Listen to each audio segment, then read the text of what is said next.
जिस प्रकार से देश के लोगों ने मेरा साथ दिया, मुझे आशीर्वाद दिए, देश की जनता मुझ पर कर्ज है। मैं देशवासियों का आभार व्यक्त करता हूं। मैं देशवासियों का अभिनंदन करता हूं। आदरणीय अध्यक्ष जी, 22 अप्रैल को पहलगाम में जिस प्रकार की क्रूर घटना घटी, जिस प्रकार आतंकवादियों ने निर्दोष लोगों को उनका धर्म पूछ करके गोलियां मारी, ये क्रूरता की पराकाष्ठा थी। भारत को हिंसा की आग में झोंकने का ये सुविचारित प्रयास था। भारत में दंगे फैलाने की ये साजिश थी। मैं आज देशवासियों का धन्यवाद करता हूं कि देश ने एकता के साथ उस साजिश को नाकाम कर दिया।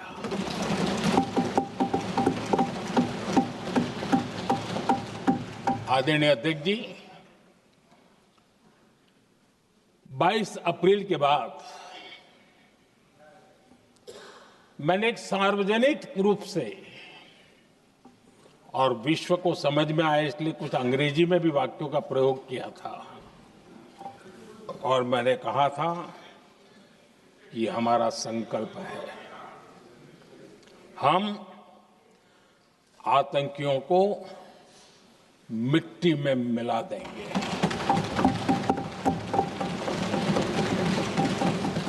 और मैंने सार्वजनिक रूप से कहा था, सजा उनके आकाओं को भी होगी और कल्पना से भी बड़ी सजा मिलेगी।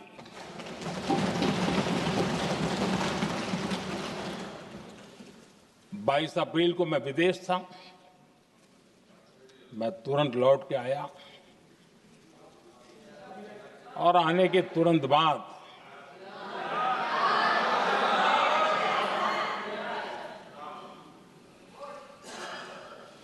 मैंने एक बैठक बुलाई और उस बैठक में हमने साफ साफ निर्देश दिए कि आतंकवाद को करारा जवाब देना होगा और ये हमारा राष्ट्रीय संकल्प है। आदरणीय अध्यक्ष जी, हमें हमारे सैन्य बलों की क्षमता पर पूरा विश्वास है, पूरा भरोसा है उनकी क्षमता पर, उनके सामर्थ्य पर, उनके साहस पर। सेना को कार्रवाई की खुली छूट दे दी गई और यह भी कहा गया कि सेना तय करें कब, कहां, कैसे, किस प्रकार से। ये सारी बातें उस मीटिंग में साफ साफ कह दी गई और कुछ बातें उसमें से मीडिया में शायद रिपोर्ट भी हुई है।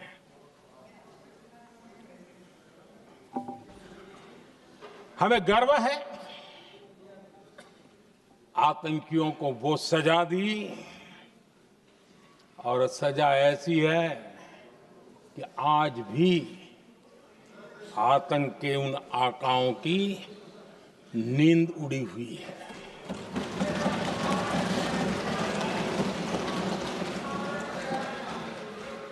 आदरणीय अध्यक्ष जी, मैं हमारी सेना की सफलता के उससे जुड़े भारत के उस पक्ष को सदन के माध्यम से देशवासियों के सामने रखना चाहता हूं। पहला पक्ष, पहलगाम हमले के बाद से ही पाकिस्तानी सेना को अंदाजा लग चुका था कि भारत कोई बड़ी कार्रवाई करेगा। उनके तरफ से न्यूक्लियर की धमकियों के भी बयान आना शुरू हो चुके थे। भारत ने 6 मई रात और 7 मई सुबह जैसा तय किया था वैसी कार्रवाई की और पाकिस्तान कुछ नहीं कर पाया। 22 मिनट में 22 अप्रैल का बदला निर्धारित लक्ष्य के साथ हमारी सेना ने ले लिया। दूसरा पक्ष,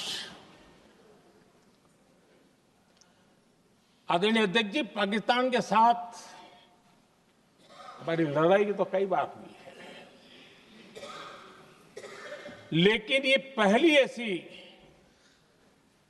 भारत की रणनीति बनी कि जिसमें पहले जहां कभी नहीं गए थे वहां हम पहुंचे। पाकिस्तान के कोने कोने में आतंकी अड्डों को धुआं धुआं कर दिया गया।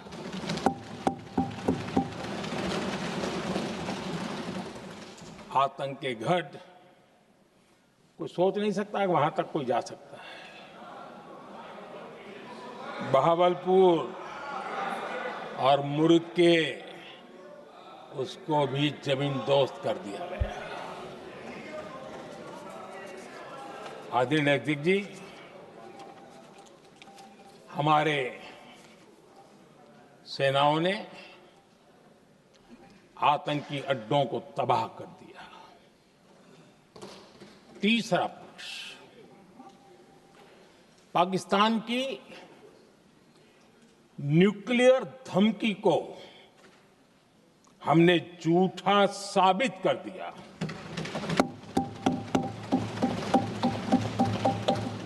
भारत ने सिद्ध कर दिया कि न्यूक्लियर ब्लैकमेलिंग अब नहीं चलेगा और न ही ये न्यूक्लियर ब्लैकमेलिंग के सामने भारत झुकेगा। आदरणीय अध्यक्ष जी, चौथा पक्ष, भारत ने दिखाई अपनी तकनीकी क्षमता। पाकिस्तान के सीने पर सटीक प्रहार किया। पाकिस्तान के एयरबेस एसेट्स को भारी नुकसान हुआ और आज तक उनके कई एयरबेस आईसीयू में पड़े हैं। आज टेक्नोलॉजी आधारित युद्ध का युग है। ऑपरेशन सिंदूर इस महारत में भी सफल सिद्ध हुआ है।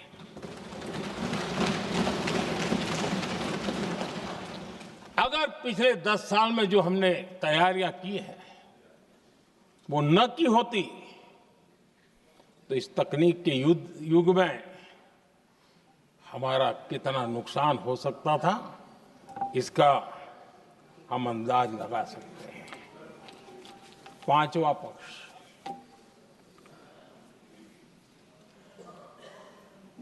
ऑपरेशन सिंदूर के दरमियान पहली बार हुआ जब आत्मनिर्भर भारत की ताकत को दुनिया ने पहचाना है। Made in India drone, made in India missile ने पाकिस्तान के हथियारों की पोल खोल करके रख दी।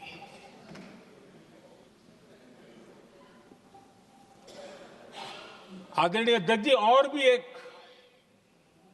महत्वपूर्ण काम जो हुआ है, वैसे जब राजीव गांधी जी थे उस समय उनके जो एक डिफेंस का काम देखने वाले एमओएस थे, उन्होंने जब मैंने सीडीएस की घोषणा की तो वो बहुत प्रसन्न होकर के मुझे मिलने आए थे और बहुत बहुत प्रसन्न थे वो। इस समय ऑपरेशन में नेवी, आर्मी, एयरफोर्स, तीनों सेनाओं का जॉइंट एक्शन, इसके बीच की सिनर्जी, इसने पाकिस्तान के छक्के छुड़ा दिए।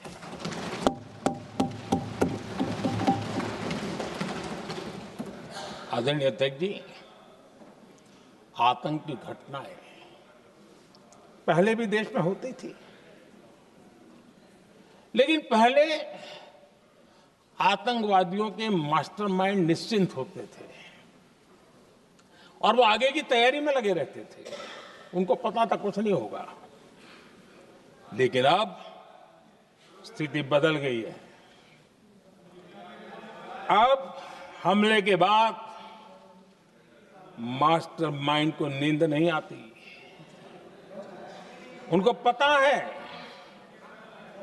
कि भारत आएगा और मार के जाएगा।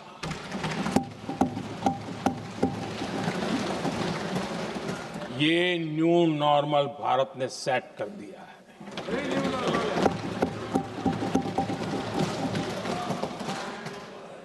आदरणीय अध्यक्ष जी, दुनिया ने देख लिया कि हमारी कार्यवाही का दायरा कितना बड़ा, स्केल कितना बड़ा। सिंदूर से लेकर के सिंधु तक पाकिस्तान पर कार्रवाई की है। ऑपरेशन सिंदूर ने तय कर दिया कि भारत में आतंकी हमले की, उसके आकाओं को और पाकिस्तान को भारी कीमत चुकानी पड़ेगी। अब ऐसे ही नहीं जा सकते।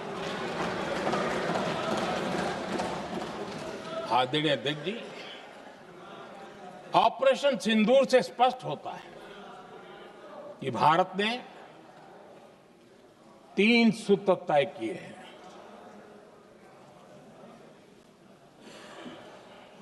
अगर भारत पर आतंकी हमला हुआ तो हम अपने तरीके से, अपनी शर्तों पर, अपने समय पर जवाब दे करके रहेंगे।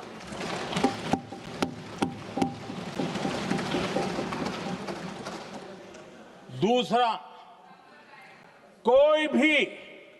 कोई भी न्यूक्लियर ब्लैकमेल अब नहीं चलेगा।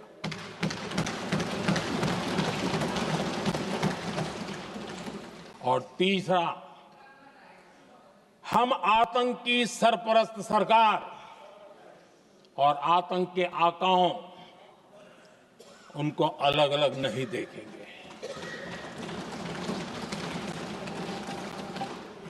आदरणीय अध्यक्ष जी,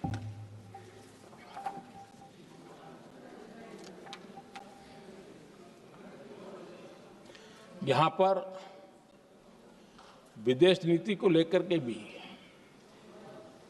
काफी बातें कही गई हैं।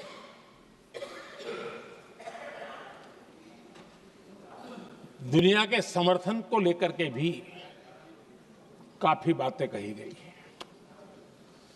मैं आज सदन में कुछ बातें पूरी स्पष्टता से कह रहा हूं। दुनिया में किसी भी देश ने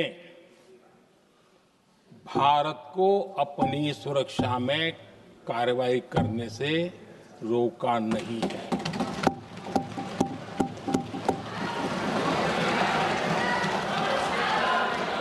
संयुक्त राष्ट्र 193 कंट्रीज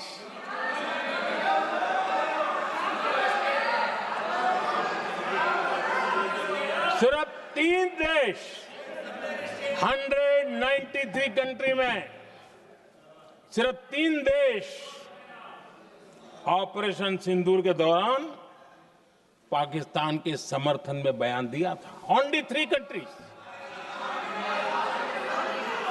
क्वाड हो, ब्रिक्स हो, फ्रांस, रूस, जर्मनी, कोई भी देश का नाम ले लीजिए, तमाम देश दुनिया भर से भारत को समर्थन मिला है।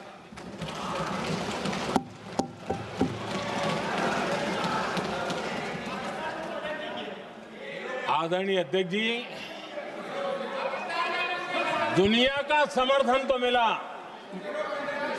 दुनिया के देशों का समर्थन मिला, माननीय, लेकिन ये दुर्भाग्य है कि मेरे देश के वीरों के पराक्रम को कांग्रेस का समर्थन नहीं।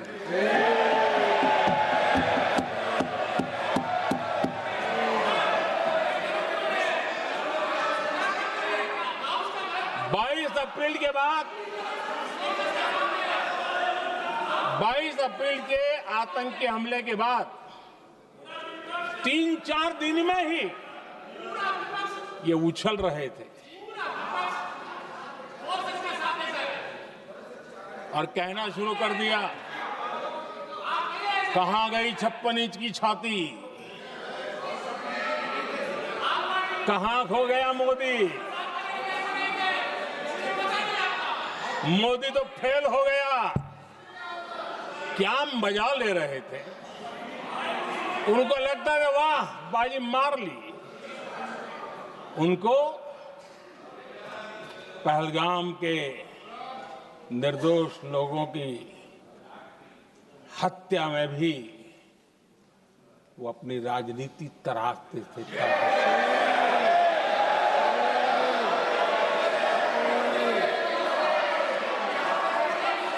अपनी स्वार्थी राजनीति के लिए मुझ पर निशाना साध रहे थे, लेकिन उनकी ये बयानबाजी, इनका छिछोरापन देश के सुरक्षा बलों का मनोबल गिरा रहा था।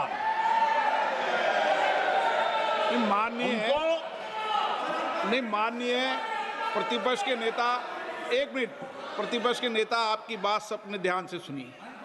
आप बेटे कांग्रेस कर रहे हैं और कुछ नेताओं को पीछे से, ये उचित नहीं है आपके लिए। न भारत के सामर्थ्य पर भरोसा है और न ही भारत की सेनाओं पर। इसलिए वो लगातार ऑपरेशन सिंदूर पर सवाल उठा रहे हैं। ऐसा करके आप लोग मीडिया में हेडलाइंस तो ले सकते हैं, लेकिन देशवासियों के दिलों में जगह नहीं बना सकते।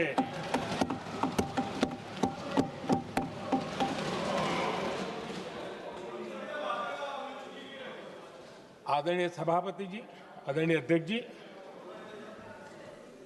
10 मई को भारत ने ऑपरेशन सिंदूर के तहत हो रहे एक्शन को रोकने की घोषणा की।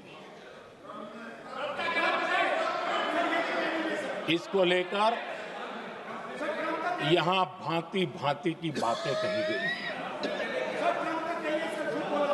ये वही प्रोपेगेंडा है जो सीमा पार से फैलाया गया है। कुछ लोग सेना द्वारा दिए गए तथ्यों की जगह पाकिस्तान के झूठ प्रचार को आगे बढ़ाने में जुटे हुए हैं।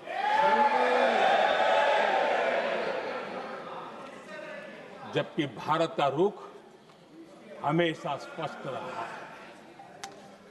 आदरणीय अध्यक्ष जी, कुछ चीजें मैं जरा स्मरण भी कराना चाहता हूं। जब सर्जिकल स्ट्राइक हुआ उस समय हमने लक्ष्य तय किया था, हमारे जवानों को तैयार करके कि हम उनके इलाके में जाकर के आतंकियों के जो लॉन्चिंग पैड है उनको नष्ट करेंगे। और सर्जिकल स्ट्राइक, एक रात के उस ऑपरेशन में हमारे लोग सूर्योदय होते होते काम पूरा करके वापस आए। लक्ष्य निर्धारित था कि ये करना है। जब बालाकोट एयर स्ट्राइक किया तो हमारा लक्ष्य तय था कि आतंकियों के जो ट्रेनिंग सेंटर्स है इस बार हम उसको तबाह करेंगे, और हमने वो भी करके दिखाया। ऑपरेशन सिंदूर के समय हमारा लक्ष्य तय था, और हमारा लक्ष्य था कि आतंक के जो एपी सेंटर है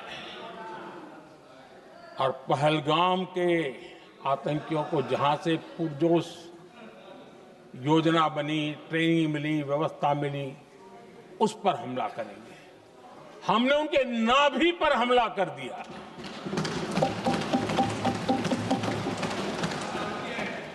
जहां पहलगाम के आतंकियों का रिक्रूटमेंट हुआ, ट्रेनिंग होती थी, फंडिंग होता था, उन्हें टेक्निकल सपोर्ट मिलता था, शस्त्र सरंजाम मिलता था, उस जगह को आइडेंटिफाई किया और हमने सटीक तरीके से ऑपरेशन सिंदूर के तहत आतंकियों की नाभि पे प्रहार कर दिया।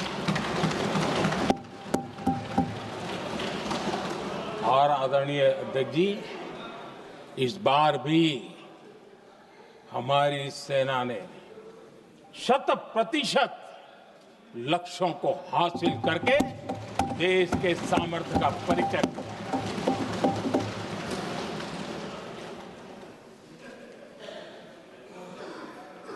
कुछ लोग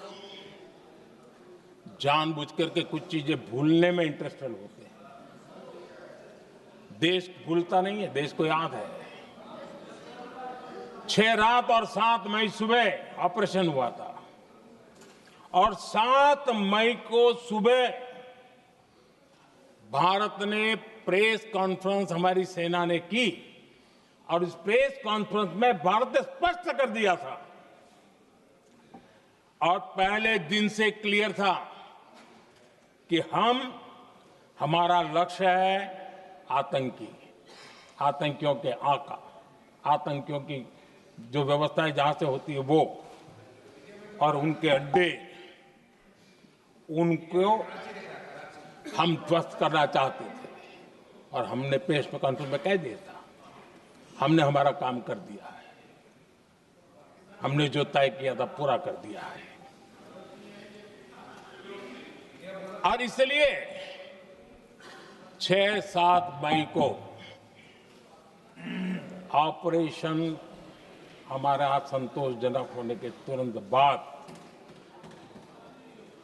कल जो राजनाथ जी ने कहा था, मैं डंके की चोट पर दोबारा दोहराता हूं, भारत की सेना ने पाकिस्तान की सेना को चंद मिनटों में बता दिया कि हमारा ये लक्ष्य था, हमने लक्ष्य पूरा कर दिया है, ताकि उनको पता चले और हमें भी पता चले कि उनके दिल दिमाग में क्या चलता है।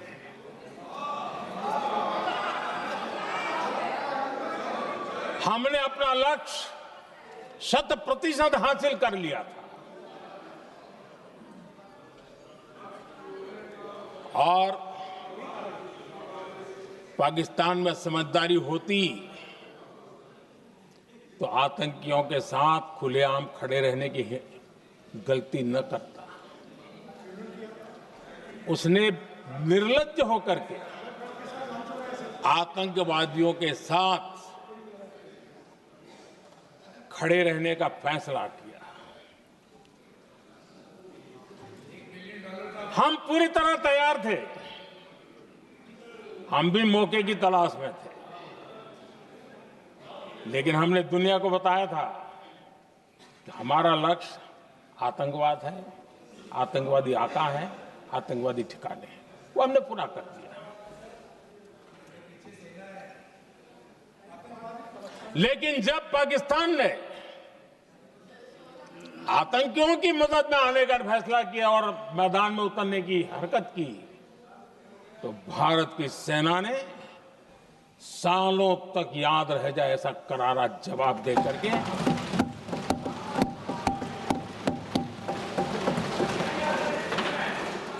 9 मई की मध्य रात्रि और 10 मई की एक प्रकार से सुबह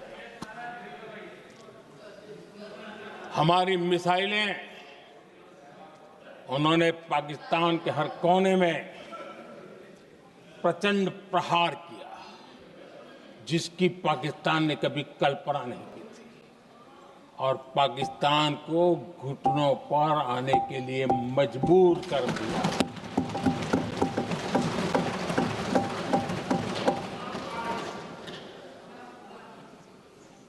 और आपने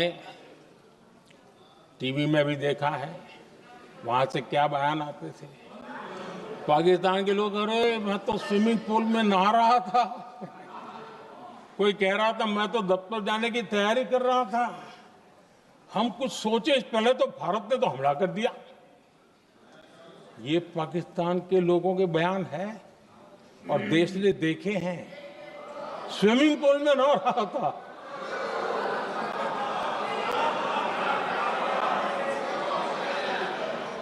और जब इतना कड़ा प्रहार हुआ, पाकिस्तान ने कभी सोचा तक नहीं था, तब जाकर के पाकिस्तान ने फोन करके डीजीएमओ के सामने फोन करके गुहार लगाई, बस करो, बहुत मारा, अब ज्यादा मार झेलने की ताकत नहीं है, प्लीज हमला रोक दो। ये पाकिस्तान के डीजीएमओ का फोन था। और भारत ने तो पहले दिन ही कह दिया था, 7 तारीख सुबह की प्रेस देख लीजिए, कि हमने हमारा लक्ष्य पूरा कर दिया है, अगर आप कुछ करोगे तो महंगा पड़ेगा। और आप धीरे ऐसे कैसे चलता है? प्लीज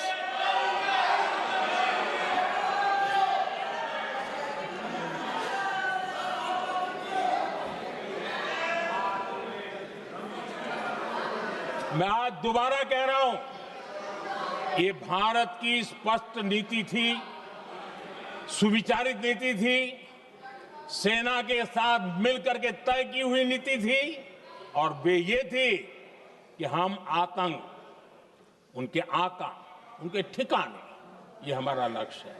और हमने कहा, पहले दिन प्रेस कॉन्फ्रेंस में कहा है कि हमारा एक्शन नॉन एक्सीलेटरी है, ये हमने कह करके किया है।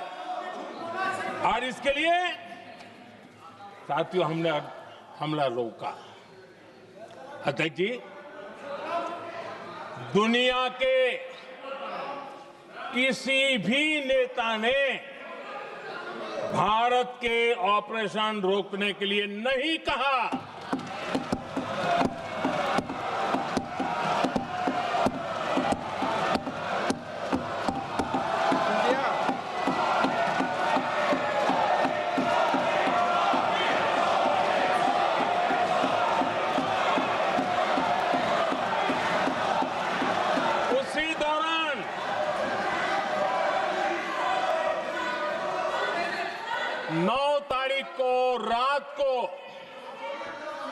9 तारीख को रात को अमेरिका के उपराष्ट्रपति जी ने मुझसे बात करने का प्रयास किया। वो घंटे भर कोशिश कर रहे थे, लेकिन मेरी सेना के साथ मीटिंग चल रही थी, तो मैंने उनका फोन उठा नहीं पाया। बाद में मैंने उनको कॉल बैक किया। मैंने कहा कि आपका फोन था, 3-4 बार आपका फोन आ गया, क्या है? तो अमेरिका के उपराष्ट्रपति जी ने मुझे फोन पे बताया कि पाकिस्तान बहुत बड़ा हमला करने वाला है। ये उन्होंने मुझे बताया। मेरा जो जवाब था, जिनको समझ नहीं आता है उनको तो नहीं आएगा,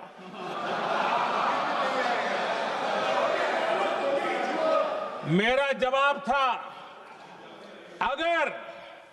अगर पाकिस्तान का ये इरादा है तो उसे बहुत महंगा पड़ेगा। ये मैंने अमेरिका के उपराष्ट्रपति को कहा।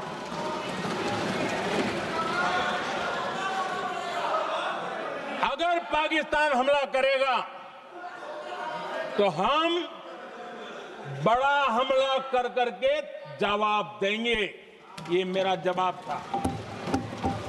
और आगे मेरा एक वाक्य था, मैंने कहा था, हम गोली का जवाब गोले से देंगे। ये 9 तारीख रात की बात है, और 9 रात में और 10 सुबह हमने पाकिस्तान को सैन्य शक्ति को तहस नहस कर दिया था। और यही हमारा जवाब था, यही हमारा जज्बा था।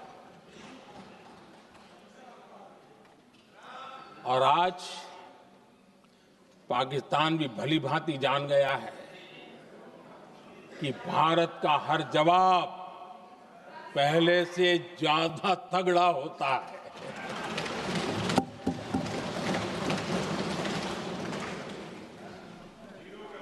उसे यह भी पता है कि अगर भविष्य में नौबत आई तो भारत आगे कुछ भी कर सकता है।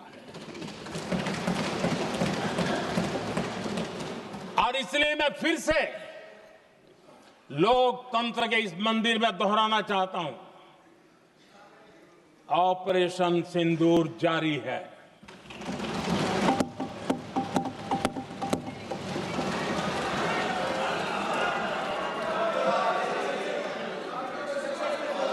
पाकिस्तान ने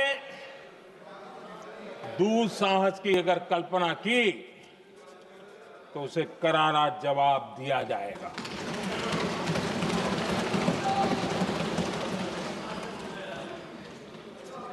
आदरणीय अध्यक्ष जी,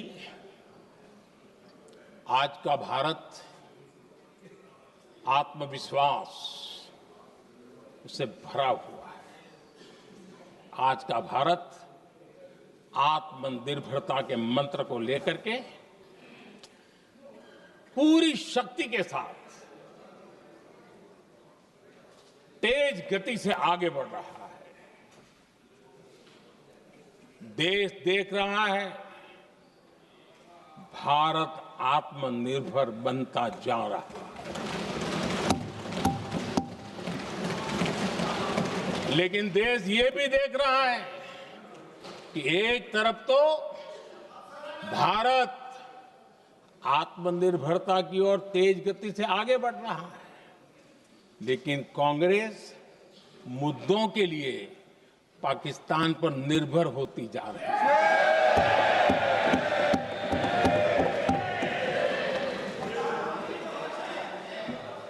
मैं आज पूरा दिन देख रहा था, जो 16 घंटे से जो चर्चा चल रही है, दुर्भाग्य से। प्लीज बैठिए, सब जवाब दे दिया आपका। आप सुनते नहीं, सबका जवाब दे दिया। Please no. दुर्भाग्य से सुनिए जवाब। कांग्रेस को पाकिस्तान के मुद्दे इंपोर्ट करने पड़ रहे हैं।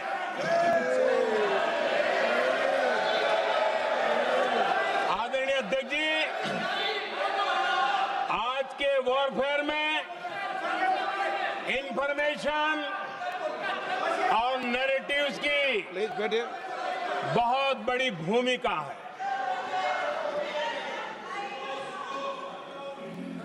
नैरेटिव घड़ करके, एआई का भी भरपूर उपयोग करके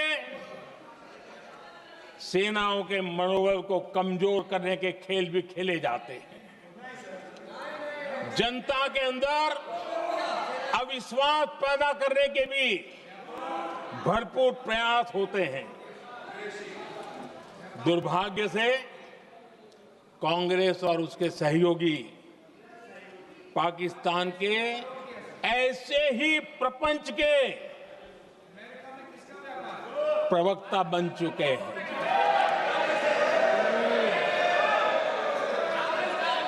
आदरणीय अध्यक्ष जी, देश की सेना ने,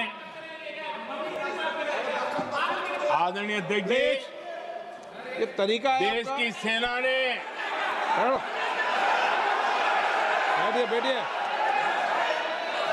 देश की सेना ने सर्जिकल स्ट्राइक की। बैठिए।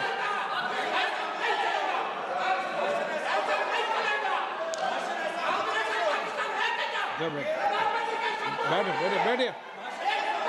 आदरणीय अध्यक्ष जी, देश की सेना ने सफलतापूर्वक सर्जिकल स्ट्राइक की तो तुरंत कांग्रेस वालों ने सेना से सबूत मांगे थे। लेकिन जब उन्होंने देश का मूड देखा, देश का मिजाज देखा, तो सुर उनके बदलने लगे और बदल करके क्या कहने लगे? कांग्रेस के लोगों ने कहा, ये सर्जिकल स्ट्राइक क्या बड़ी बात है, ये तो हमने भी की थी। एक ने कहा 3 सर्जिकल स्ट्राइक की थी, दूसरे ने कहा 6 सर्जिकल स्ट्राइक की थी, तीसरे ने कहा 15 सर्जिकल स्ट्राइक की थी। जितना बड़ा नेता उतना बड़ा आंकड़ा चल रहा था।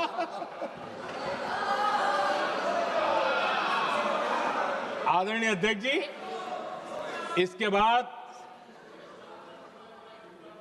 बालाकोट में सेना ने एयर स्ट्राइक की।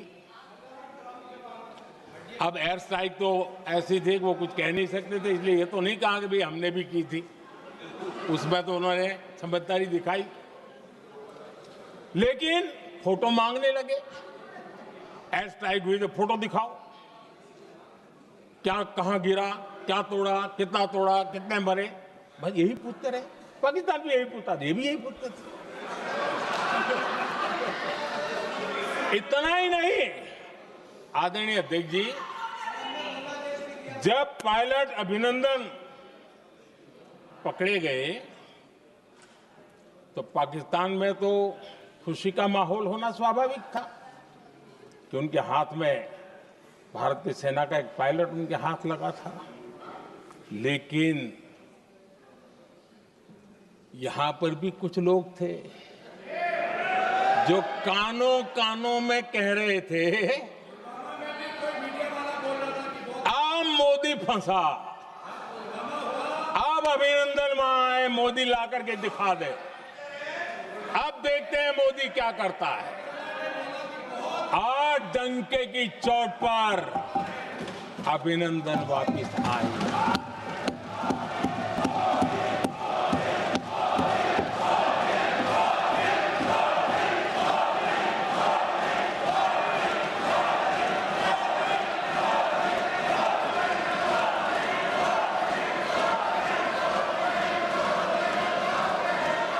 अभिनंदन को ले आए तो इनकी बोलती बंद हो गई। इनको लगा यार ये नसीब वाला आदमी है, हमारा हथियार हाथ से निकल गया। आदरणीय अध्यक्ष जी, पहलगाम हमले के बाद हमारा बीएसएफ का एक जवान पाकिस्तान के कब्जे में गया। तो फिर इनको लगा वाह बड़ा मुद्दा हाथ में आ गया है, अब मोदी फंस जाएगा। अब तो मोदी की फजीयत जरूर होगी और उनकी इकोसिस्टम ने सोशल मीडिया में बहुत सारी कथाएं वायरल की कि ये बीएसएफ के जवान का क्या होगा, उसके परिवार का क्या होगा, ये वापस आएगा, कब आएगा, कैसे आएगा, न जाने क्या क्या चला दिया। आदरणीय अध्यक्ष जी, बीएसएफ का वो जवान भी आन बान शान के साथ वापस आए।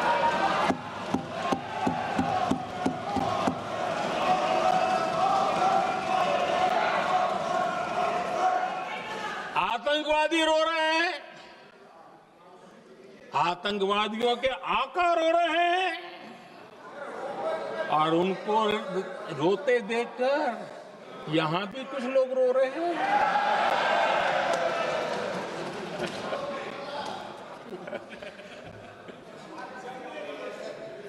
अब देखिए सर्जिकल स्ट्राइक सर्जिकल स्ट्राइक चल रही थी, उसके बाद उन्होंने एक खेल खेलने की कोशिश की, बात जमी नहीं। एयर स्ट्राइक हुई तो दूसरा खेल खेलने की कोशिश की, वो भी जमी नहीं। जब ये ऑपरेशन सिंदूर हुआ तो उन्होंने नया पैंतरा शुरू किया।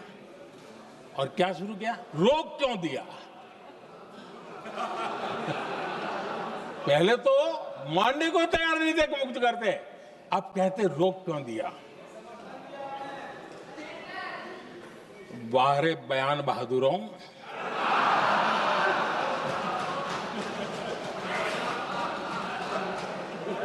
आपको विरोध का कोई न कोई बहाना चाहिए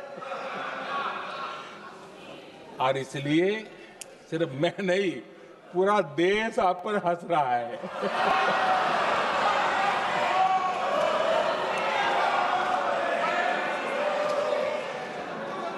आदरणीय अध्यक्ष जी, सेना का विरोध, सेना के प्रति एक पता नहीं नेगेटिविटी, ये कांग्रेस का पुराना रवैया रहा। देश ने अभी अभी करगिल विजय दिवस मनाया, लेकिन देश पूरी तरह जानता है कि उनके कार्यकाल में और आज तक करगिल के विजय को कांग्रेस ने अपनाया नहीं। न करगिल विजय दिवस मनाया है, न करगिल विजय का गौरव किया। इतिहास साक्षी है अध्यक्ष जी। जब डोकलाम में सैन्य हमारा शौर्य दिखा रहा था, तब कांग्रेस के नेता चुपके चुपके किससे ब्रीफिंग लेते थे वो सारी दुनिया अब जान गई।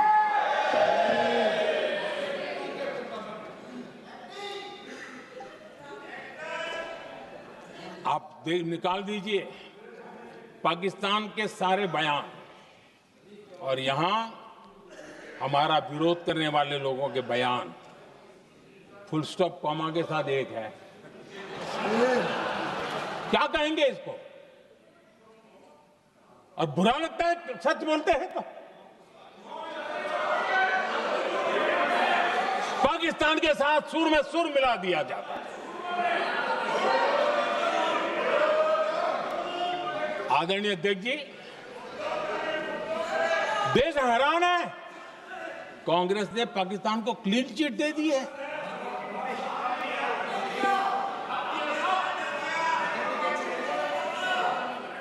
उनकी ये हिम्मत, और इनकी आदत जाती नहीं है, ये हिम्मत कि पहलगाम के आतंकी पाकिस्तानी थे, इसका सबूत दो।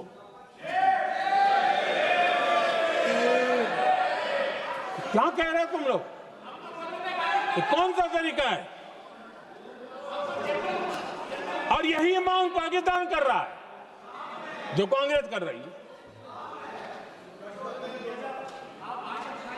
और आदरणीय अध्यक्ष जी, आज जब सबूतों की कोई कमी नहीं है, सब कुछ आंखों के सामने दिखता है, तब ये हालत है। अगर ये सबूत ना होते तो क्या करते ये लोग, आप बताइए। आदरणीय अध्यक्ष जी,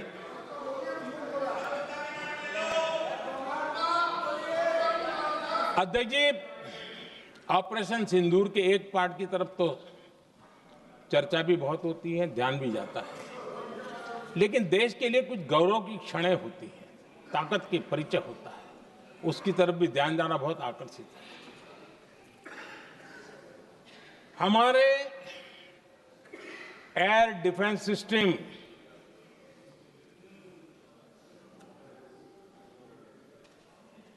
दुनिया में इसकी चर्चा है। हमारे एयर डिफेंस सिस्टम ने पाकिस्तान की मिसाइल और ड्रोन्स उसको तिनके की तरफ बिखेर दिया था।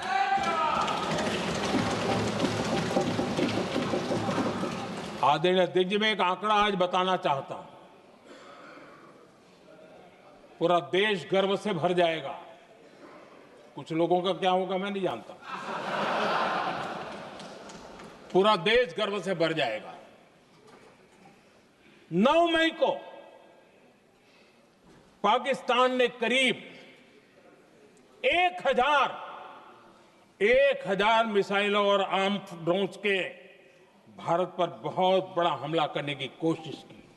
1000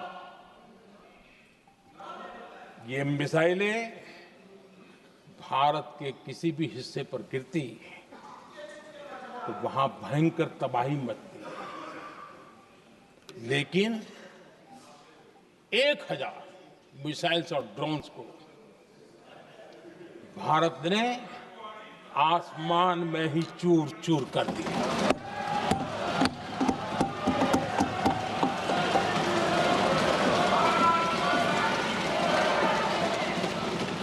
हर देशवासी को इससे गर्व हो रहा, लेकिन जैसे कांग्रेस के लोग इंतजार कर रहे थे, कुछ तो गड़बड़ होगी यार, मोदी मरेगा, कहीं तो फंसेगा।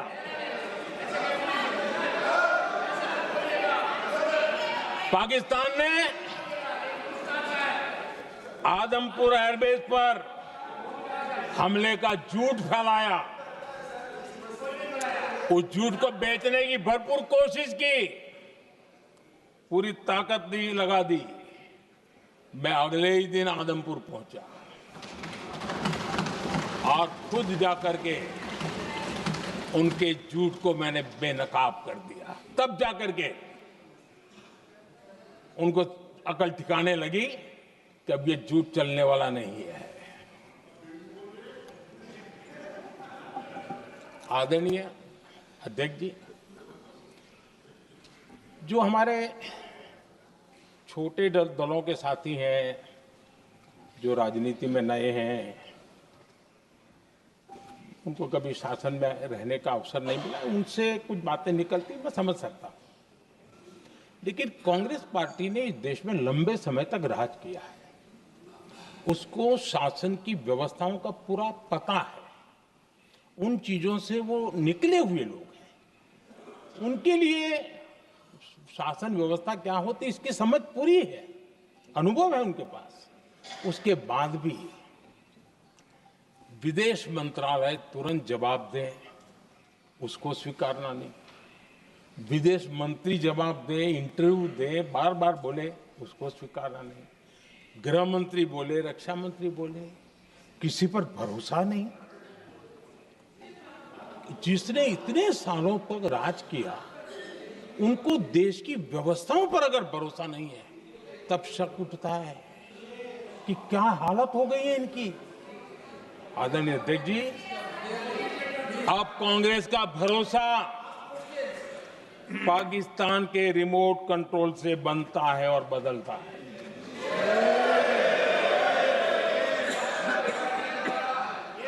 आदरणीय अध्यक्ष जी, एक बिल्कुल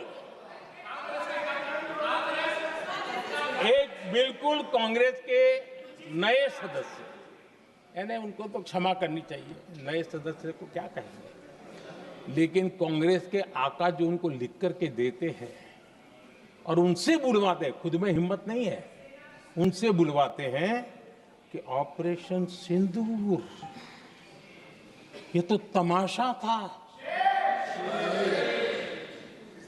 ये आतंकवादियों ने जिन 26 लोगों को मौत के घाट उतारा था ना, उस भयंकर क्रूर घटना पर ये तेजाब छिड़कने वाला पाप है। तमाशा कहते हो? आपकी असहमति हो सकती है, और ये कांग्रेस के नेता बुलवाते हैं।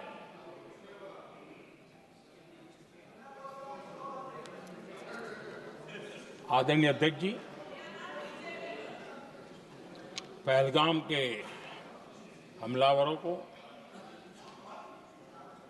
कल हमारे सुरक्षा बलों ने ऑपरेशन महादेव करके अपने अंजाम तक पहुंचाया।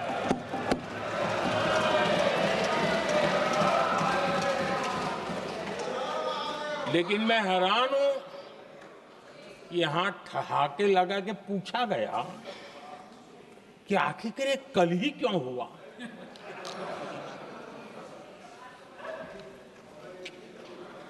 अब ये क्या हो गया है, मुझे समझ नहीं आ रहा है। क्या ये ऑपरेशन के लिए कोई सावन महीने का सोमवार ढूंढा गया था क्या? क्या हो गया है इन लोगों को?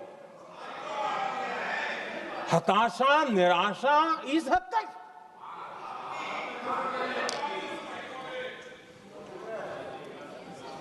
और देखिए मजा, पिछले कई सप्ताह से हाँ ऑपरेशन सिंदूर वगैरह तो ठीक है, पहलगाम के आतंकियों का क्या हुआ, पहलगाम के आतंकियों का।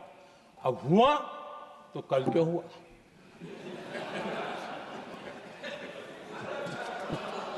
और कल ही क्यों हुआ? क्या हाल है अध्यक्ष जी का। आदरणीय अध्यक्ष जी,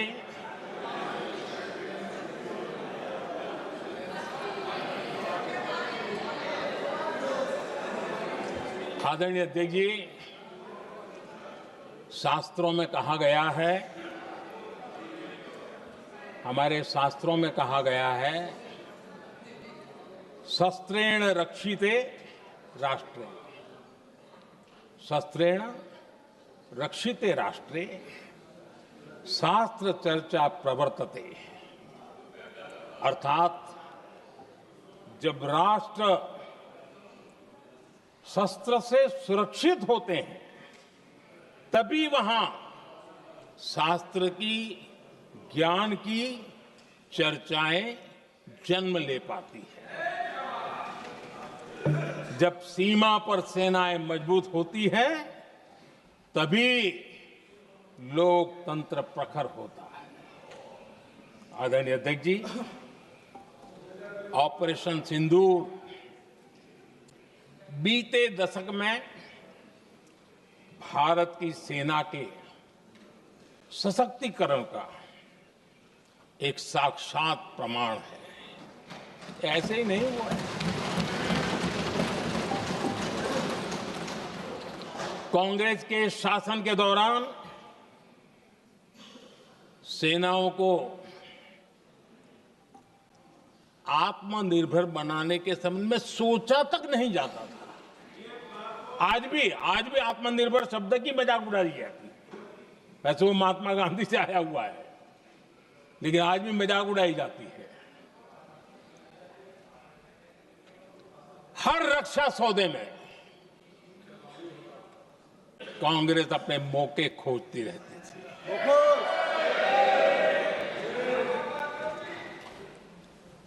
छोटे छोटे हथियारों को लिए विदेशों पर निर्भरता, ये इनका कार्यकाल रहा है। Bullet proof jacket, night vision camera तक नहीं होते थे, और लंबा लिस्ट है। जीप से शुरू होता है, बफो, हेलीकॉप्टर, हर चीज के साथ घोटाला जुड़ा हुआ है। आदरणीय अध्यक्ष जी, हमारी सेनाओं को आधुनिक हथियारों के लिए दशकों तक इंतजार करना पड़ा।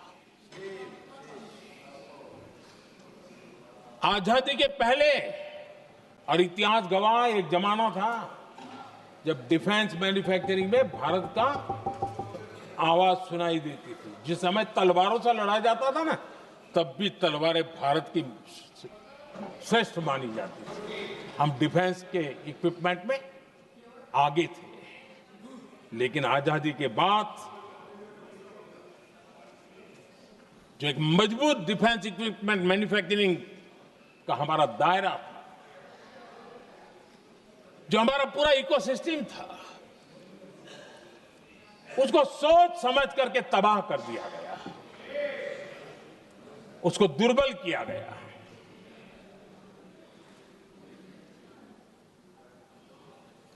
रिसर्च और मैन्युफैक्चरिंग के लिए रास्ते बंद कर दिए गए।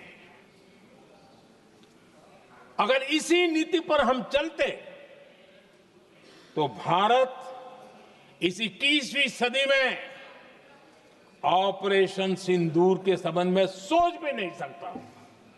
यह हालत करके रखा हुआ था उन्होंने।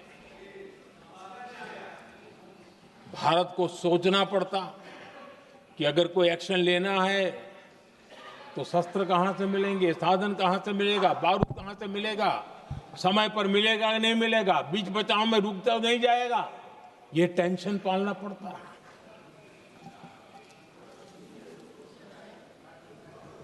आदरणीय अध्यक्ष जी, बीते एक दशक में मेक इन इंडिया हथियार सेना को मिले, उन्होंने इस ऑपरेशन में बहुत निर्णायक भूमिका निभाई।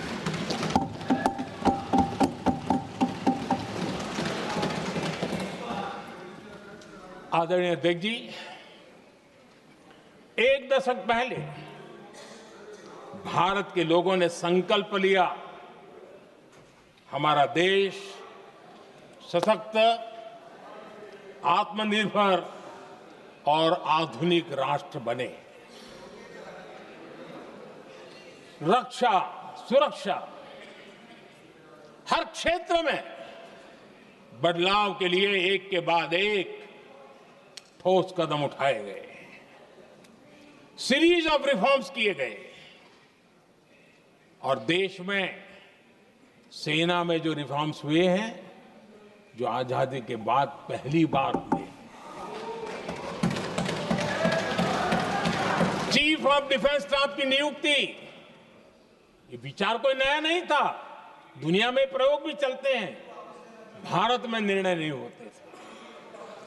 हमने, ये बहुत बड़ा रिफॉर्म था, हमने किया और बहुत ही, मैं हमारी तीनों सेनाओं का अभिनंदन करता हूं कि इस व्यवस्था को उन्होंने दिल से सहयोग किया है, दिल से स्वीकार किया है।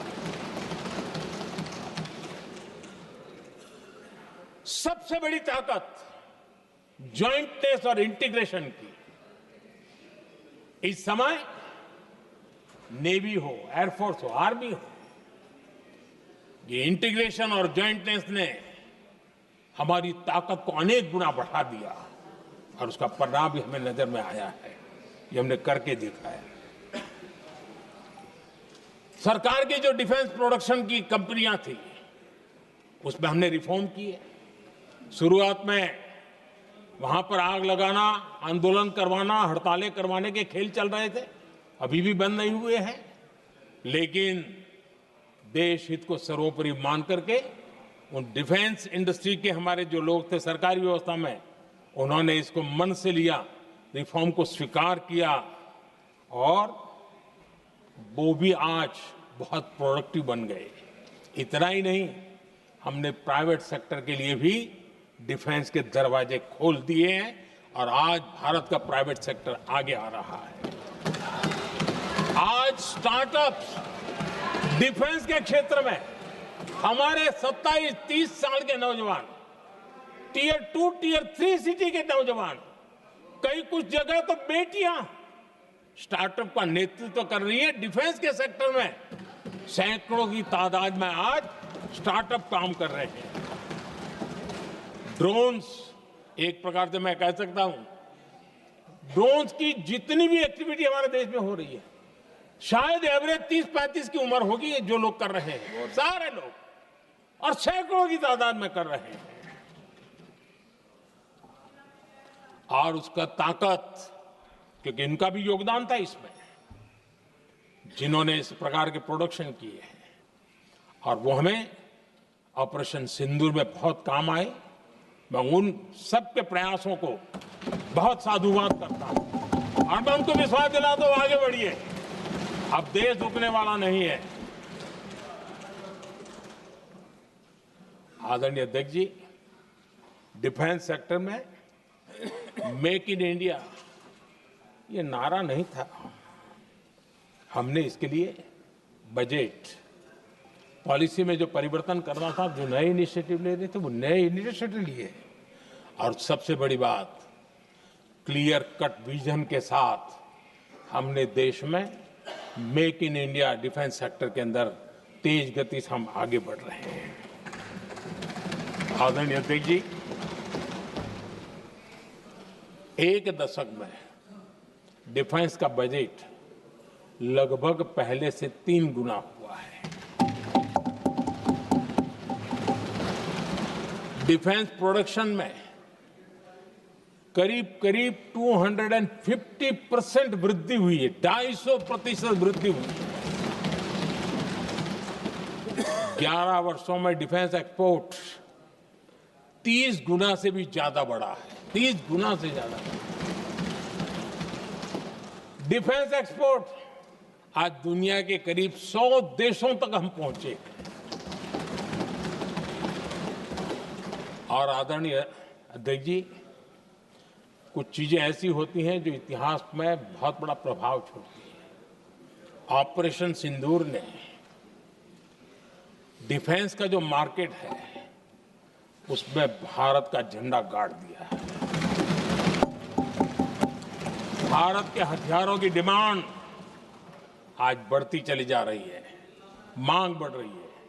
ये भारत में उद्योगों को भी बल देगी, एमएसएमई को बल देगी, हमारे नौजवानों को रोजगार देगी, और हमारे नौजवान अपनी बनाई चीजों से दुनिया में अपनी ताकत का प्रदर्शन कर पाएंगे। ये आज दिख रहा है, मैं देख रहा हूं। डिफेंस के क्षेत्र में जो आत्मनिर्भर भारत की दिशा में हम जो कदम उठा रहे हैं, मैं हैरान हूं।